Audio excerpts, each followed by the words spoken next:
Welcome back, ladies and gentlemen. Good afternoon or good evening. We are now on session 2 for today. That is now the 19th of June 2020. But before we go to session 2, firstly, allow me to convey words of condolences to all the families that have lost their loved ones due to COVID-19, gender-based violence, and other causes. May the Lord give you strength, wisdom, courage, and comfort. Please don't forget that we need to throw all our burdens upon the Lord. I would like also to convey words of gratitude to all South Africans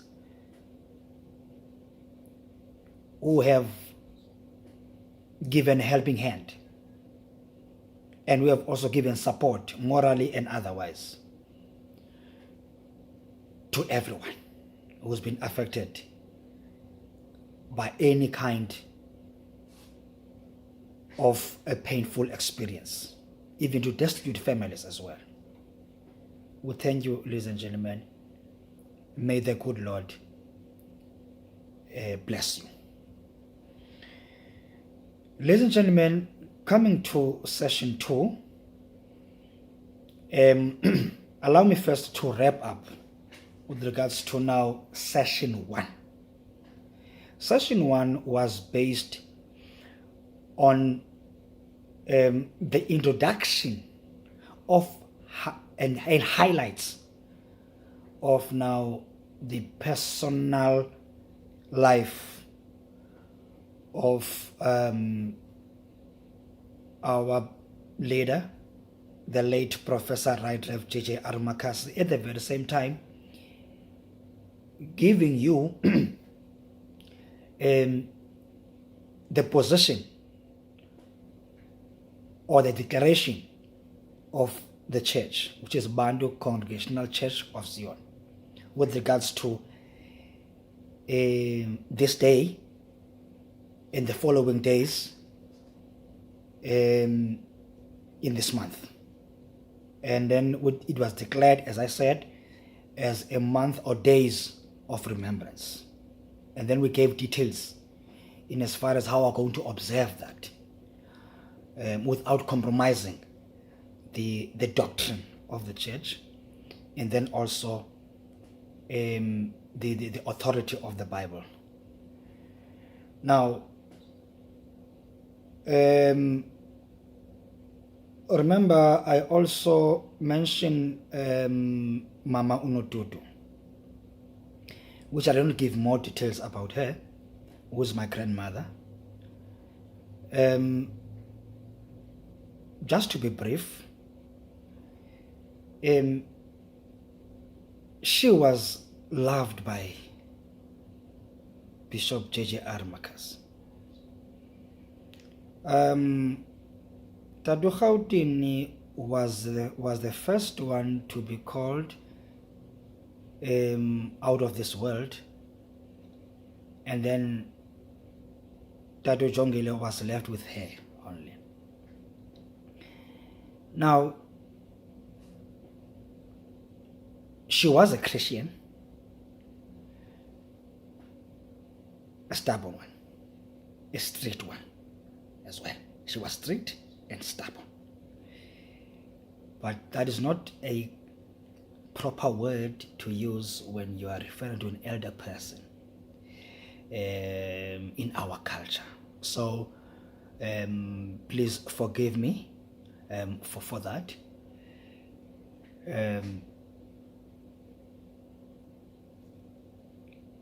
She was also a member of St. John's, one of the Pentecostal churches.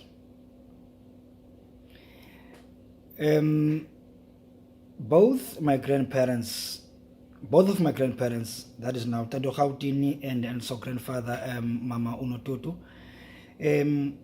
were amongst the Africans who are the living embodiment and outward expression of Ubuntu. In as much as they were wealthy, based now on the livestock, but they took care of other people, practicing now the Ubuntu cultural practice, even also taking care of strangers as well. Then I'm mentioning this so that now you may also understand, and like I said before, the background of now Dada JJR Makasi. Last but not least, with regards to Umama Umakul Notutu, she was also protective of Utata.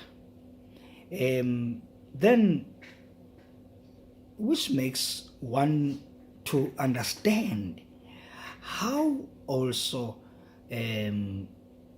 Bishop JJR Makasi loved our mother, Mrs.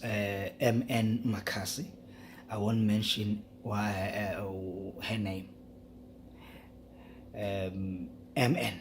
I'll only give you initials, right? He loved her so much. I learned a lot from him. I learned a lot from him from that. I've observed a lot.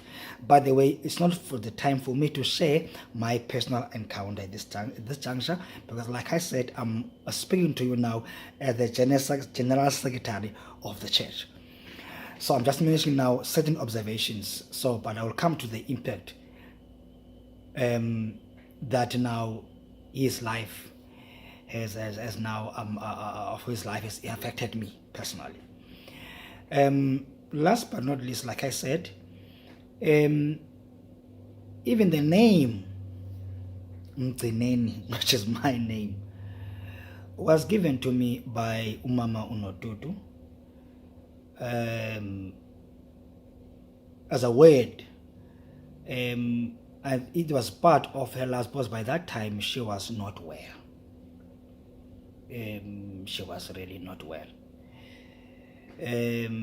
This was one of her last words, because she gave me that name before she passed away. Said now, Mtsineni Lomdwana. That means keep him. My father, or Bishop JJR Makasi, was also exposed to and taught about traditional medicine, various kinds of traditional medicines, by his grandfather, by my grandfather, who is his father, Dada Gautini. And then also, ladies and gentlemen, I forgot to mention this, that Dada JJ Makasi ngumthembu libomvana, right? Now, you will understand what do I mean by that, because those people are kind of have their own unique character and personality as amabomvana. Yes, right. Now, in terms of now other aspects before repentance as well, that I wish to also bring to your attention is that during the time he was a student of the initiation school, Tata Ujongle James Makasi showed signs of a particular gift in as far as now faith healing is concerned. There was a time whereby he was injured, and then he took now after a long time that he was not well. Apparently he was injured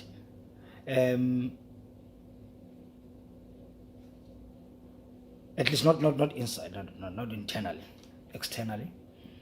And then he took ashes, and applied it on the wound,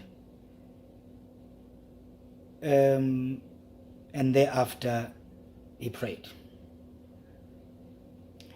And then boom, a few days later, he got healed. I'm just mentioning few of those unique elements of him. At the very same time, he was never subjected to any kind of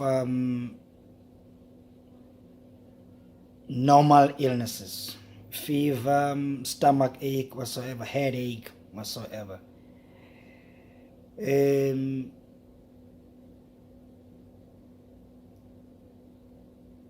He will even have a wish that he could get a fever, you know. The only time he started to experience that it was after he had a toothache.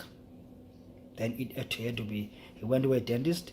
Thereafter, started now to experience now all kind of other illnesses that we generally or normally experience. Now, then also, what I would love to also mention is that, as I said, he was now in Chabi. That is now, he had some kind of a traditional throne and a responsibility attached to it, as he was also a firstborn. But not only now in his family, but for the entire family. And remember, Abatembu have that kind of a royal element, royal family element in that regard. So, but the time that he took a decision, or he repented, amongst other decisions that he took was to give up that traditional throne. That is now the spear. Then hand over to his younger brother. That is now a brother from another mother. Remember, I said, great grandfather Tata Mtongwana was a polygamist.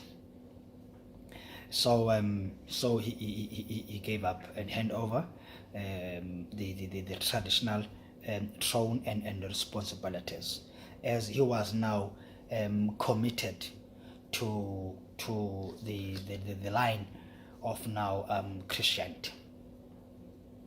But then when his father passed away, he inherited all that wealth, that is now the livestock, and thereafter took care of his mother.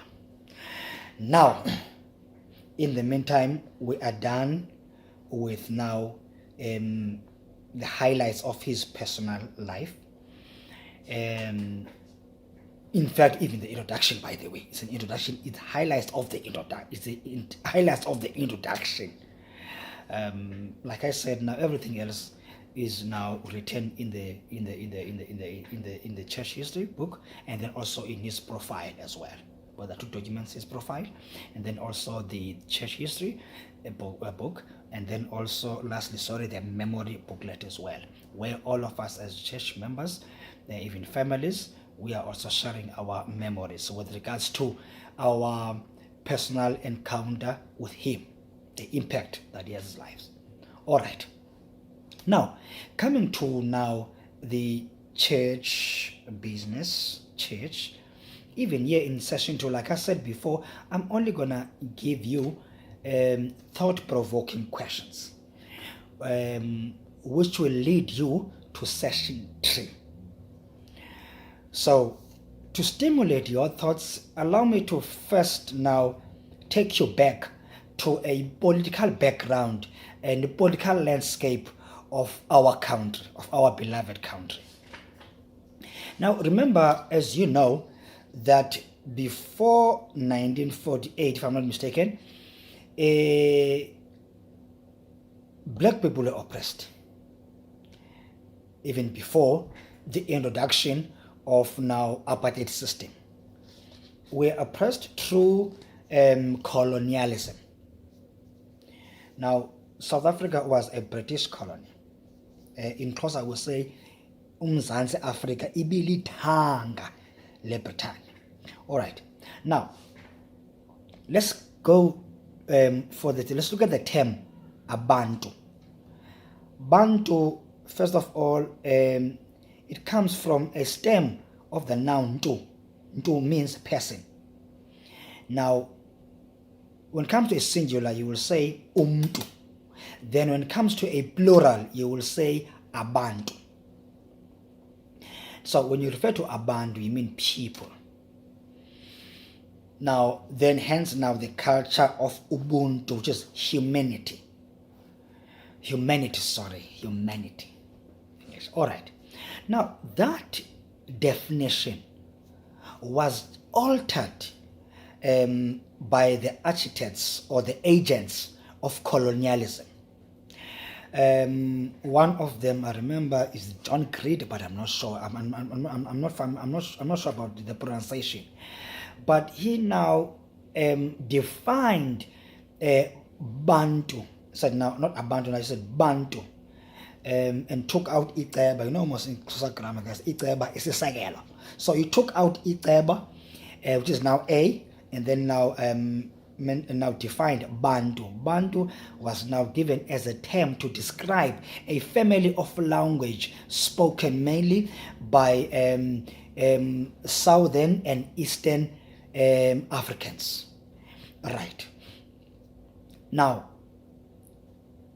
later, after the introduction of apartheid, which is now apartness in English, mainly that ideology was championed by National Party government, which is mainly looking now at separate development of different racial groups.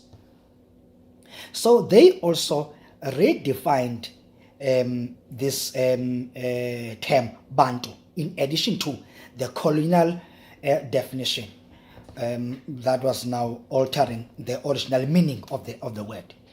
They even had their own Afrikaans word for it, which is now Bantu, which is now Bantoe, if I'm not mistaken. I'm not good in Afrikaans. So that's how it came about to say now Bantu, but the actual word is Bantu. Then now the apartheid government used now Bantu as a derogatory term for black Africans. Now, it was also used now as a symbol of the oppressor, which was offensive. It was also now attached in the description of now Bantu homelands, that is now Bantu stands or Bantu stands, which is now namely Transkei, Ciskei, Bophuthatswana, Venda. Right. Now, having said that, I would like to bring your attention to one of the correspondences, just to prove to you what now our apartheid government was imposing to our people, in as far as now enhancing the apartheid system. This is the correspondence addressed to JJR Makasi on behalf of Bantu Congregational Church of Zion.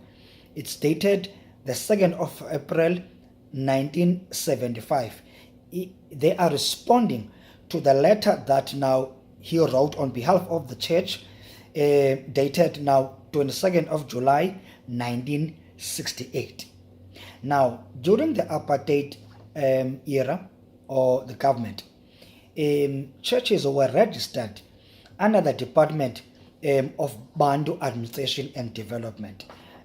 Here is the letter, right? But I'm gonna read it. I'm gonna read it for you. I'm gonna read it for you. I'm gonna read it for you. It reads as follows. It reads as follows. Republic of South Africa, Department of Administration and Development. Date 2nd of April 1975. Constitution, Bantu Congregational Church of Zion. 1. I wish to acknowledge receipt of your letter dated 22nd July 1968, under cover of which the constitution of your church was submitted to the department. 2. The constitution is, however, returned herewith as policy requires that welfare organizations, church bodies, etc. should stipulate in their constitution for what racial group they are catering. According to the constitution of your church, membership could be open to all racial groups.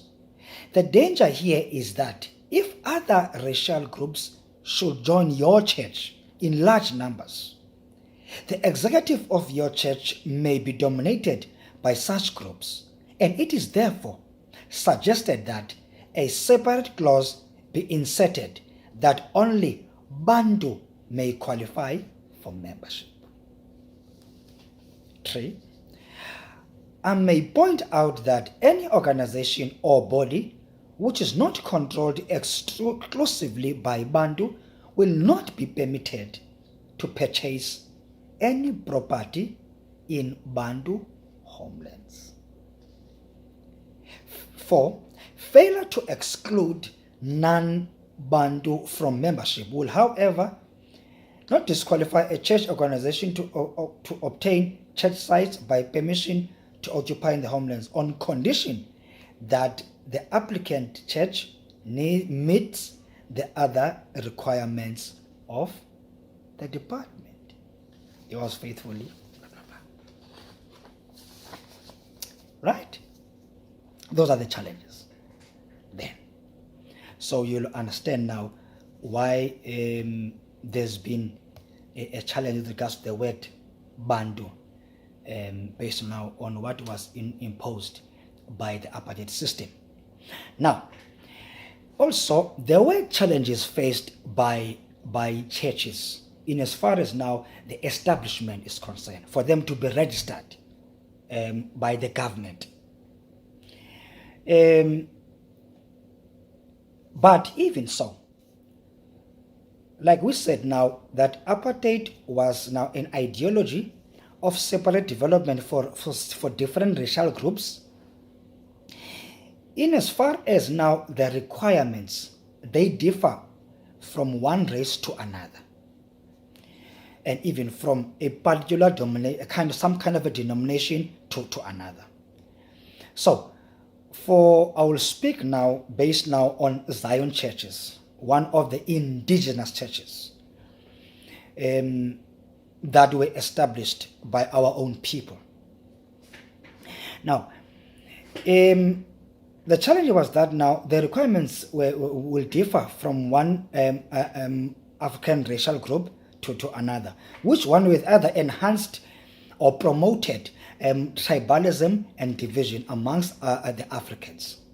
And then also the Zion churches, there was some kind of a stigma attached and also a prejudice towards them, the Zion churches. I think elder people will know what I'm referring to.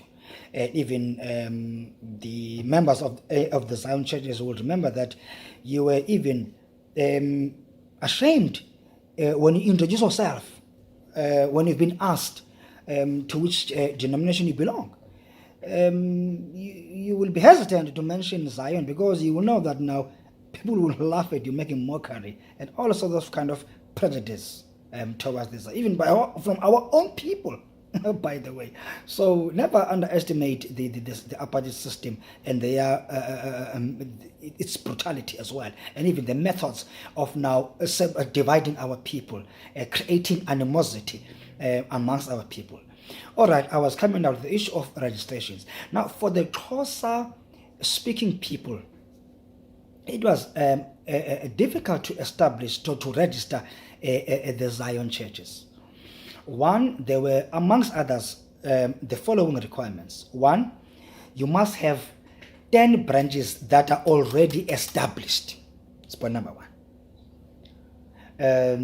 Two, churches must have a minimum of 12 ministers who are now literate, who have now both academic and also theological qualifications. Now, therefore, how do you deal with that, knowing very well that now there were some challenges that were faced by our own people to meet such requirements? One, some amongst those challenges were the following. One, sites were given to churches that were already established before now National Party government took over. Two, there was the issue of pass laws, which is now people are only allowed to stay in a place outside their town for 72 hours, which is approximately 3 days. So you will stay in another place for almost 3 days. Then thereafter you have to come back if you are given your DOM pass. But even so, it was difficult to even apply for it. It was not easy. So most black people by that time were illiterate due to now, as a result of the apartheid system. So therefore, ladies and gentlemen, that brings us now to the last part of this session, that in the midst of all such challenges that I've mentioned, though it's few, are not limited to the ones that I've already mentioned, but I wanted now to stimulate now your intellectual ability or your thoughts, so to speak. Now, so the question that we need to ask ourselves now as a point of departure for this session as follows: how was Bantu Congregational Church of Zion established, and what has led to her establishment? Second question: was Bantu Congregational Church registered under the government of now the National Party, or under the apartheid government during now the apartheid era? As I've mentioned now, the difficulties and the challenges that were faced by our own Xhosa speaking people to register the churches under the government. If yes, how? How did it happen? Then two, how did now this church, which is now this denomination, BCCZ, Bantu Congregational Church of Zion, survive the oppressive registration requirements of the apartheid government? And also, how did the church progress under such circumstances? Then also, how did BCCZ establish branches all over South Africa during apartheid era under those oppressive requirements and systems that were now imposed on our people? Then lastly, how did, if BCZ has sites or obtained sites during now the apartheid era, then how did Bantu Congregational Church of Zion obtain sites during the apartheid era under those oppressive requirements that were clear in terms of pushing now the ideology introduced by the National Party? So those are the thought-provoking questions that we should now answer in the following sessions. Then also, Bantu Congregational has got a certain rhythm, a unique rhythm, unique songs unique dance, then who was the choreographer? Who was the composer of this music, this rhythm, this art of music, this art of dance, this art of cycle running, which you're going to explain, by the way, theologically also what it means based on the teachings that we got in terms of our theological training. Then, so all of that, I want you to think of it now as to how did it all happen? So the question is, have you wondered how? Are you wondering now? Please keep your thoughts, because in the next few days we are going to be answering such questions, so that now you may understand as to on what basis are we glorifying God, and are we thanking God for all that we have mentioned, as we said, not limited to those that we've mentioned. So as now this month of remembrance progresses or unfolds in terms of now the sessions, your questions will be answered in that. But you're also at liberty to also ask any questions in your comments, so that now also we may also consider them when we present to you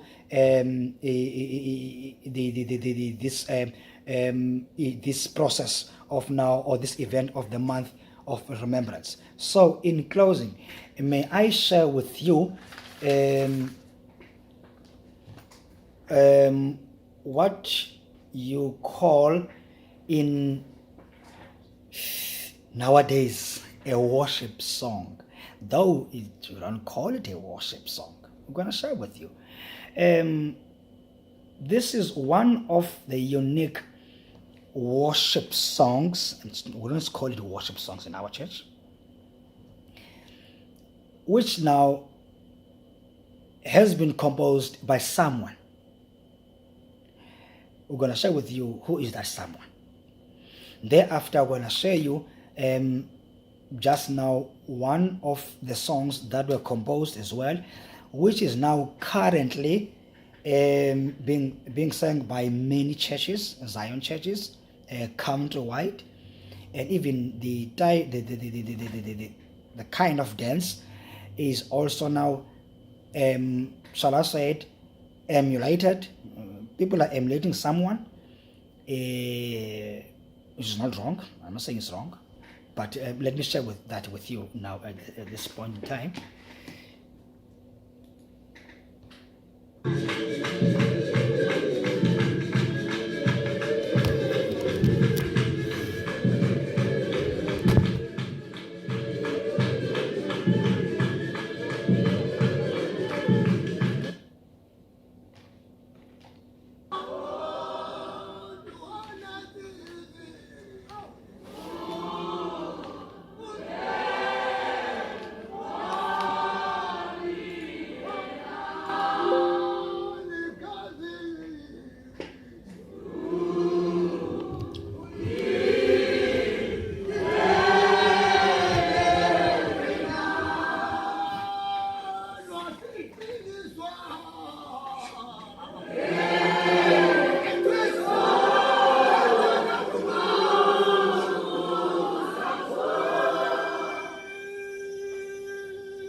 let's hold it there.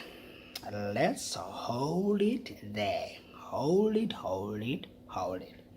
So whenever you hear any Zion Church singing that song in that way, in that rhythm, yes, they got it from Bantu Congregational Church of Zion.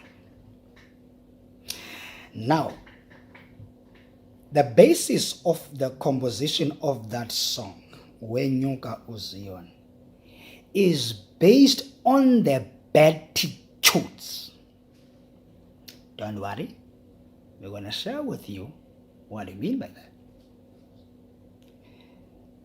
Not now.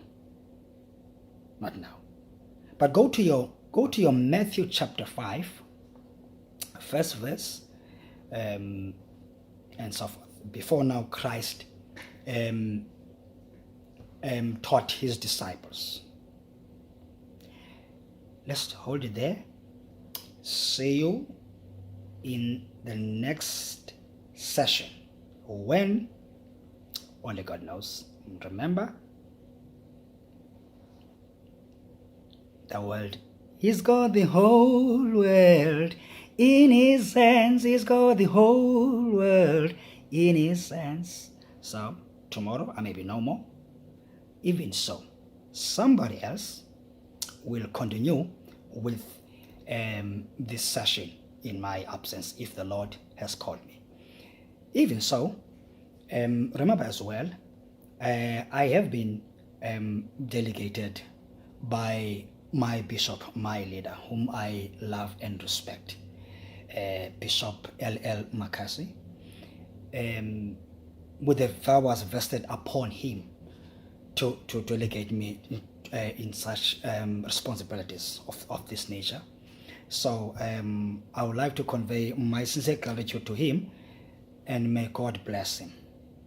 I have a lot to say about him. Don't worry, it's coming. May you have a wonderful, is it evening? For me, it's evening. I don't know about you, but ladies and gentlemen, sleep well, stay safe, stay at home, observe and comply with all the regulations of our that were now given to us by our government as a directive.